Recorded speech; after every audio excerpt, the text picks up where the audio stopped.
So the lecture that Sheikh Karim gave me is to talk about faith and how to face calamities.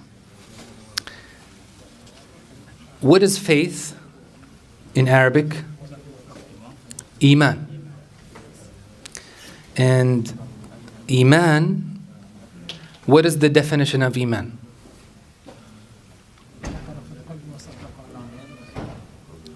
Okay.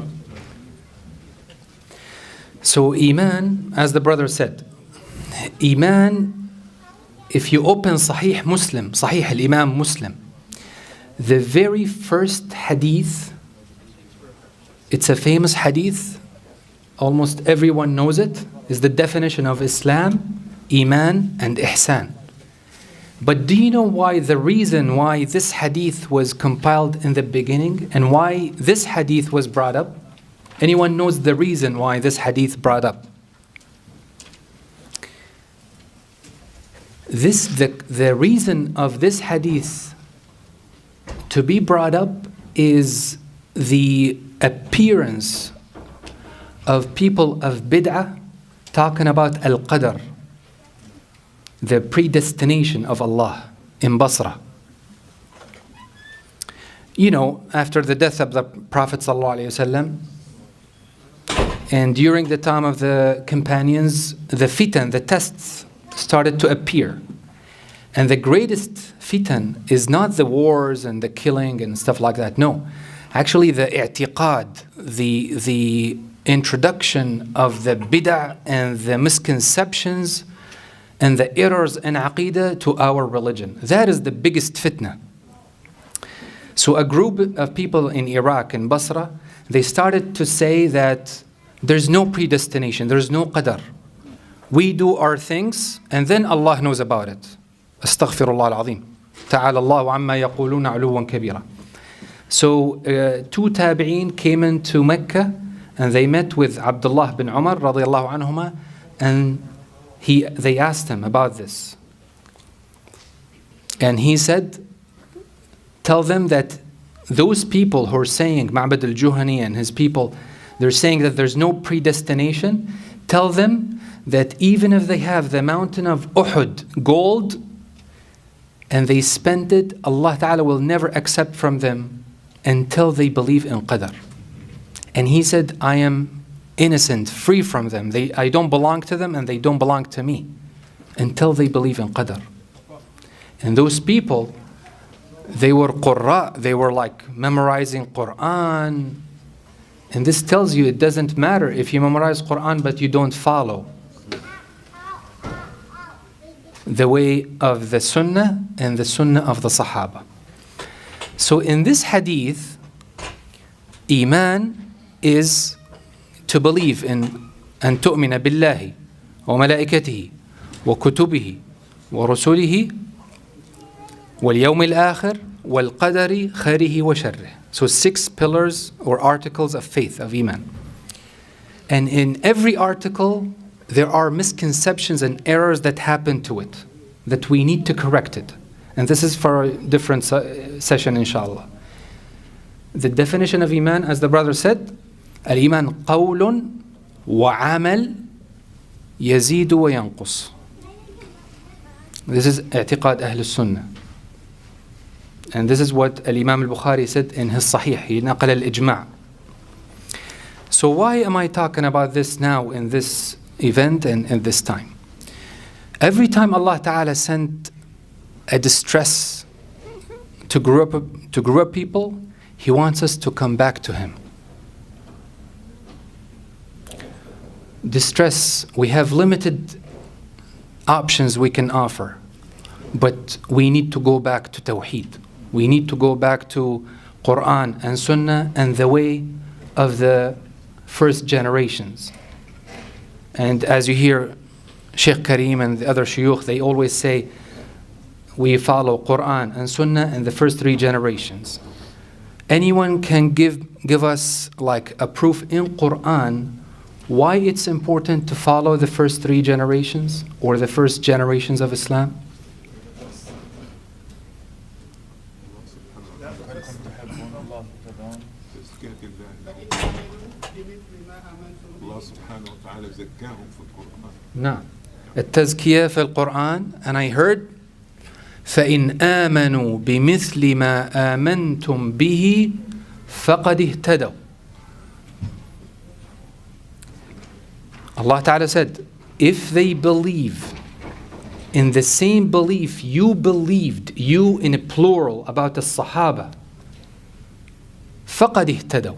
Indeed they became guided. So to follow the way of the Sahaba and their followers is mandatory in the text of Quran. It is not only to follow Quran and Sunnah, you have to follow their footsteps. As-Sahaba, At-Tabi'un, Tabi'ut Tabi'in. Anyone can give us another ayah in Quran why it is mandatory to follow the footsteps of As-Sahaba, At-Tabi'in, Tabi'ut Tabi'in. والسابقون الأولون من المهاجرين والأنصار والذين اتبعوهم بإحسان. And those, the early migrants and Ansar, and the ones who followed their footsteps. Another ayah. Anyone? Shaykh Al-Albani kept repeating this ayah a million times. Rahmatullah alayh. وَمَنْ يُشَاقِقِ الرَّسُولَ مِنْ بَعْدِ مَا تَبَيَّنَ لَهُ الْهُدَى وَيَتَّبِعْ غَيْرَ سَبِيلِ الْمُؤْمِنِينَ نُوَلِّهِ مَا تَوَلَّى وَنُصْلِهِ جَهَنَّمَ. The one who goes against the Prophet, the Messenger, sallallahu alayhi wasallam, and he follows the footsteps of the non-believers, or وَيَتَّبِعْ غَيْرَ سَبِيلِ الْمُؤْمِنِينَ, they follow a different path from those believers. Who are the believers? Who are the best believers after the prophets? As-Sahaba. There's hadith mutawatir. The Prophet ﷺ said, خَيْرُ النَّاسِ قَرْنِي ثُمَّ الَّذِينَ يَلُونَهُمْ ثُمَّ الَّذِينَ يَلُونَهُمْ.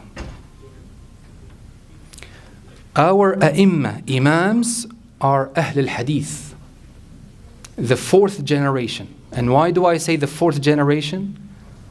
Because at their time they gathered and compiled the works of the Sahaba, At-Tabi'in wa Tabi'in Tabi'in. For example, Al-Imam Ahmed bin Hanbal, he's from the fourth generation. He's not from the first three generations.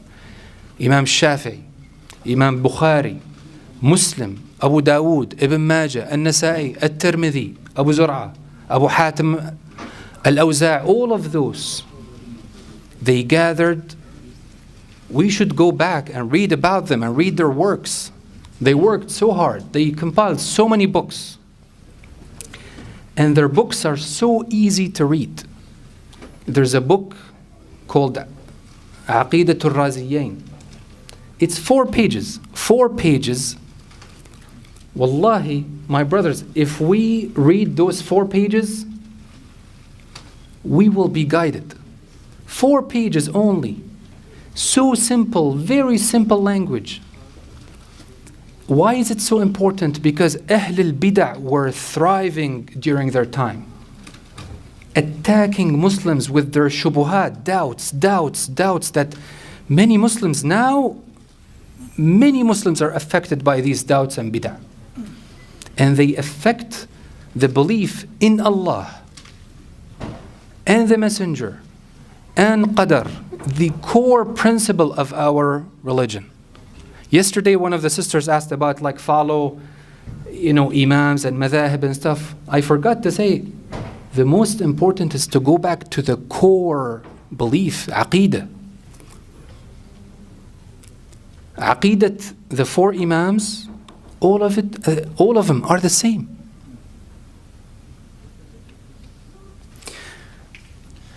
I will give you an example, inshallah, to help us with these, difficult times. How belief can affect our life. We suffer these days from a huge fitna called fitnat al-mustalahat. And what do I mean by that? The trial or test of terminology. What does that mean? Nowadays we live in a very materialistic world. Most people don't believe in Allah and the Judgment Day. Most people, they work for this life only. And the Muslims, unfortunately, got affected by them, whether you like it or not. For example, if I ask anyone, average, we go to a masjid and we ask, what's the definition of success? Al-Fawz, or Al-Najah. And what is the definition of loss? Al-Khasara, or failure? Fashal.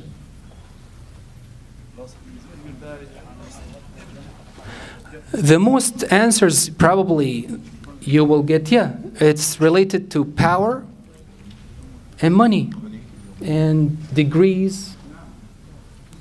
How educated are you, in the materialistic level? And many Muslims, they raise their kids to be the first in their class, to study hard, to go to college, to get a very high degree, to become successful. That's the definition of success. Is that the definition of success in Quran? No. So when I say the 6 articles of faith, to believe in his books, to believe in Quran, is not just to recite it or memorize it. Is to read it, analyze it, understand it, and apply it.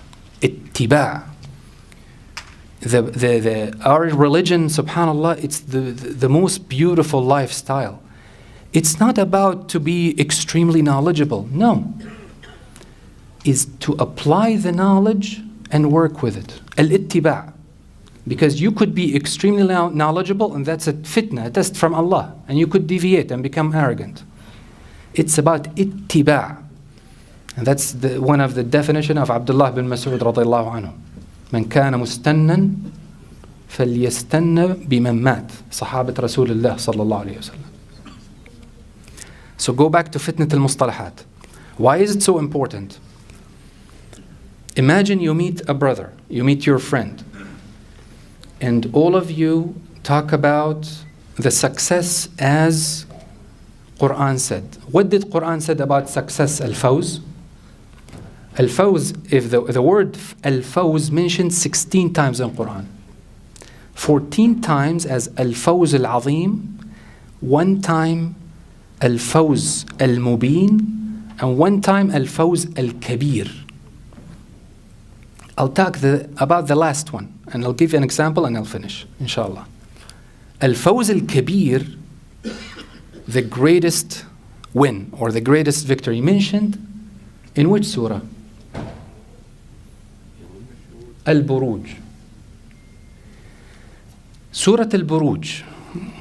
Al-Buruj means constellations of the stars. Why was it revealed? Chapter 85. The trench. Before the Prophet Muhammad ﷺ, there was a group in Yemen.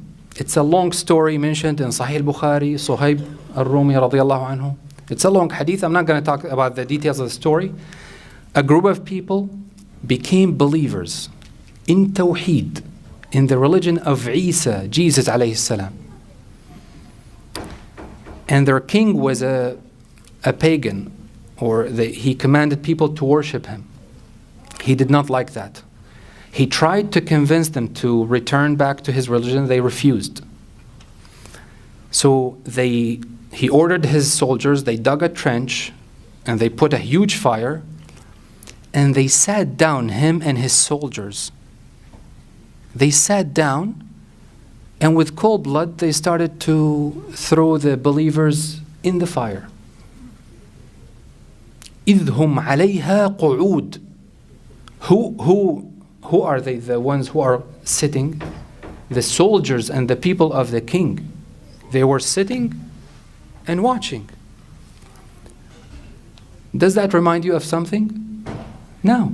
People are watching how the distressed and the persecuted Muslims and children, and so far 6,000, 7,000 children dead. إِذْ هُمْ عَلَيْهَا قُعُودٌ. They're watching. If nowadays we see this, can you picture this scene?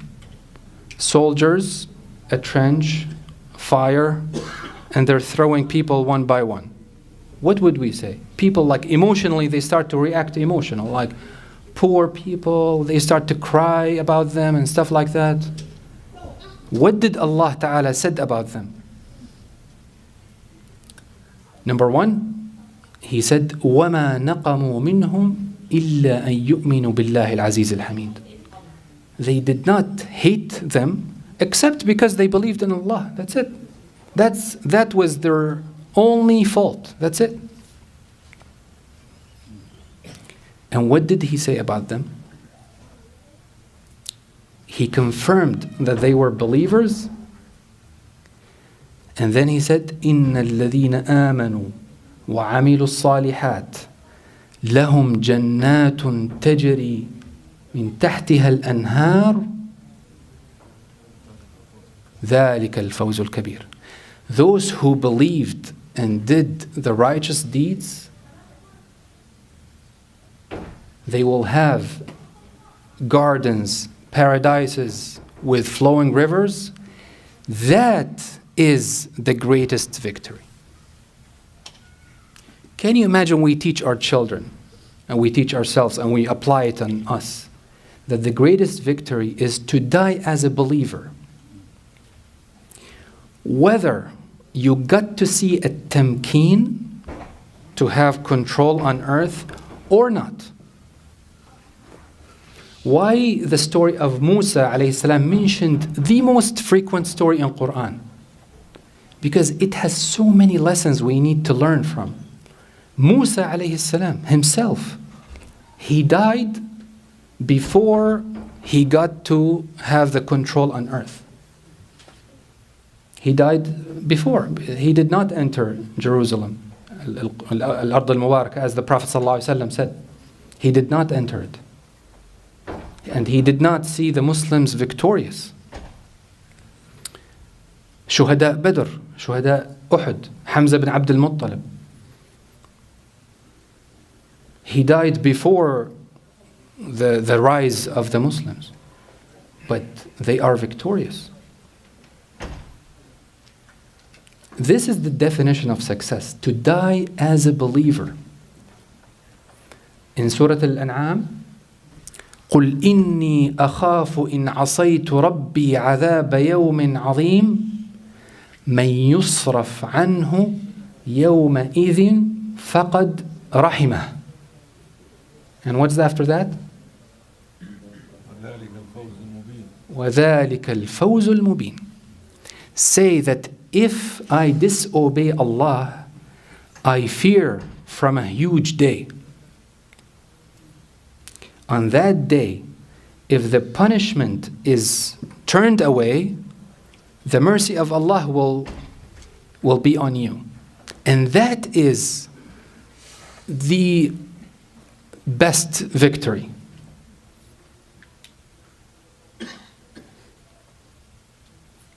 So, and you hear like the Khatib on Jum'ah always repeating ayat from Surah Al-Ahzab. What are they? In the beginning of khutbah, khutbah al-Hajjah. After that,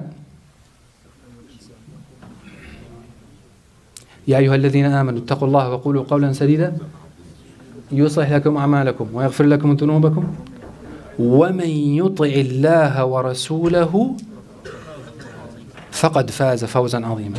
The one who obeys Allah and His Messenger indeed has won. Can you imagine we teach ourselves and teach our children the definition of success according to Quran? As a Muslim man, you have to have a career. It doesn't matter what it is. As long as it's halal, kasib, it doesn't matter what it is. But you have to have a career.